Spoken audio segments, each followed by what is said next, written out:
Burning from Malibu to San Diego, it's never been more important for Southern Californians to know how to protect their homes from fire danger. Gail knows about this firsthand. She's always one to give us a look at this kind of information. Live in Costa Mesa this morning, previewing tomorrow's fire safety event at the Orange County Fairgrounds, and I have a feeling there'll be more people attending this than ever before. And that's why we wanted to do this today, because the timing couldn't be more perfect. We're in Costa Mesa at the Orange County Fairgrounds, and when I saw this information, it just rang a bell in my head because of what you're about to look at. Take a look at this tape where we were showing you how the area looked after a fire, and then we kept noticing patches of green in different areas and wondering, what is that about? How does that work?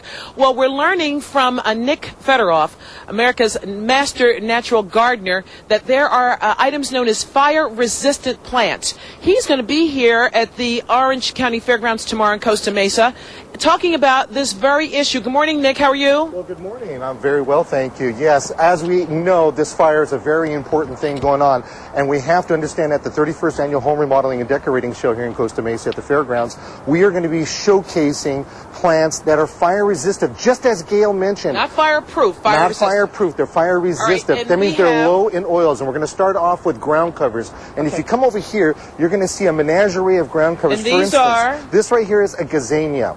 It's also, you could also have the freeway daisy. They have the same type of flower, low growing, low in oils. And I wanted to do this because most people think if something is fire resistant, it's ugly. They're not going to plant it. Oh no, these are beautiful plants. That's called gazania. This one is called gazania. The one next to it is called the actinia or red apple. Very popular plant. Now, if you look at this real closely. See what happens here? There's a lot of moisture in here. And when you squeeze that, look at that. Whoa. Look at that moisture. Now, when a fire comes up to something like this, needless to say, it's going to be hastened quite a bit. Of course, you follow the next one over. All right, wait, again, we'll make sure people know what we're talking about. That was red apple, gazania first, and then red apple. And then the one after that is your ice plants. This one is in the sedum family. Ice plant. And look how pretty that flower is. That thing is just gorgeous, but it has the same characteristics as the red apple, where if you were to take and to just squeeze the bejeebies out of this thing, you're going to get moisture out of there like you can't imagine.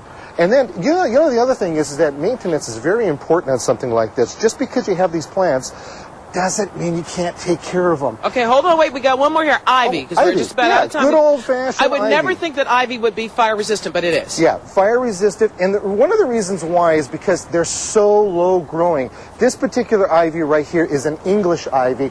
English ivy, Algerian ivy, you have also your Hans ivy, all perfect plants in order to be fire resistant. All right, we're going to review more of this next hour and talk about other additions you can add. We want to show you a little bit of tape because a lot of viewers have been talking and emailing me about these fire gels. Here's a little bit of tape about one we've taken a look at. We'll talk more about this next hour, how it works, does it work, what's it made out of, how much does it cost. Again, preventive measures. We're here at the Orange County Fairgrounds where you tomorrow can learn what we're talking about today. We'll put that information up for you and a whole lot more. Again, fire prevention, fire safety, because we're in the fire season, and if you survive this one, who knows about the next time. Hopefully all this information will help you. We hope you won't need it, but we're going to wear you out with info this morning. We're going to be very defensive in our landscape. Exactly. More next hour. And that's the key, being defensive. That is absolutely great, Gail. We appreciate you providing this information to us and to the viewers. Yeah, and I'm looking forward to that gel